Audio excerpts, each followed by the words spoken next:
So I had to pick up, and sorry if it comes off a little shoddy, but we've got Oshun with generosity. So Oshun is the Santeria. She comes from Santeria and of course from the Orishas. And her color obviously is yellow because she represents the sun. She's like the sun, the light of like shining a light on everything, right? So let's look at first at the porcupine spirit and time for beginner mind, which I find is interesting. Let's see what type of aspects she wants to share with us there. Let's see here. Okay, so you're being asked to approach situations from, a beginner mind, and innocent, like, when you travel somewhere and you've never been there before and everything's new and you have like the sense of awe and everything's beautiful and you're like, oh my gosh, never seen that before, how interesting, and you're really paying attention, right? You're really being involved, and you're alert and you're listening. So that's kind of what they want you to do. They want you to be alert, open to understanding, different cultures, different things, and not revert to, sometimes we revert to our same old, like our same answers. Or they want you to see with new eyes, right? With a new perspective. And we're going to go here now to the number 40 with Oshun and her message, which is I love this, unrestrained generosity. She is the river goddess, and she represents, of course, healing, fertility, nourishment, prosperity, right? Being in that flow. So really, it's about to give freely of yourself.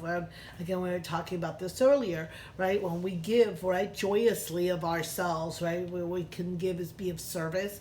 When we do that, then we get all kinds of beautiful, wonderful rewards, right? We reap the rewards in all kinds of ways when we're generous, right? And here is the Six of Pentacles. When we have generosity of our spirit, that really helps us to expand, right? And to continue receiving. So beautiful if you chose the heart. Now, for those who chose the crystal, I'm going to see what animal you have, and you have, the moth spirit with surrender now. So it's a moment of just letting it go, right? Oh, okay. And we get Metis with wisdom. All right, so where is the wisdom in surrender? Well, the wisdom in surrender is that we truly don't know what is to come. If we knew what was best for us, we'd already be doing that. So sometimes we have to allow spirit to guide us, like our own higher source to guide us. So it says, it says, are you in alignment? So the moth is asking, are you in alignment with spirit? Or are you going after something just because you want to make it happen? When we do things from that, I'm going to make it happen, and it's not for us, right? And you get, I'm reading a book, or I read a book by Oprah's producer called Sherry what's her name? Salamata, and it's called The Beautiful No.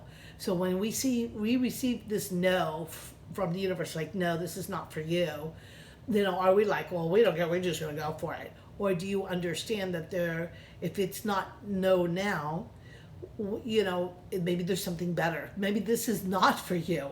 We have to have space in our life to understand that not everything we think we desire is really what we should have in our life. It's really not going to take us to where we want to go. That's the point.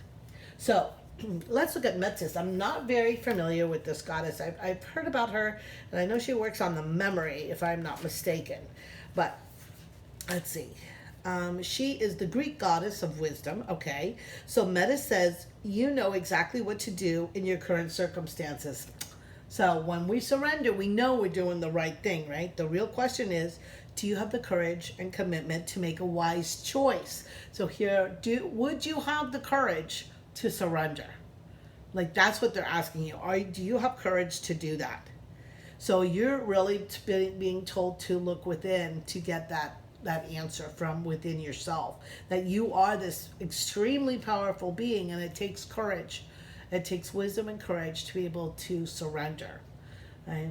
And it says that there's new relationships coming into being, so you want to be able to understand these deeper relationships, and that you're really entering into this period of your life where you are like the sum total of everything you've learned in this life, so that there's extraordinary things possible. And she reminds you, Metis reminds you of your wisdom and your need for expression of it. Wow. Okay, so I didn't do this before, but let's do this now. Let's pull a couple of the wisdom of the oracle cards to kind of show us a little bit of direction. And we'll take the last as, oh, okay. Oh, I love it. Loyal heart. And look, owls, of course, are the symbol of wisdom as well. So it's listen to your heart. That's the wisdom. That's the overall message here, is to listen to your heart. What? Be loyal to that. If you're going to be loyal to something, then be loyal and true to love, right? What is the expression and the energy of love have for you today? Wow, let me tell you, the energies in here are flowing because I am like sweating like crazy. So I hope that you have enjoyed this reading for my air signs of Aquarius, Gemini, and Libra.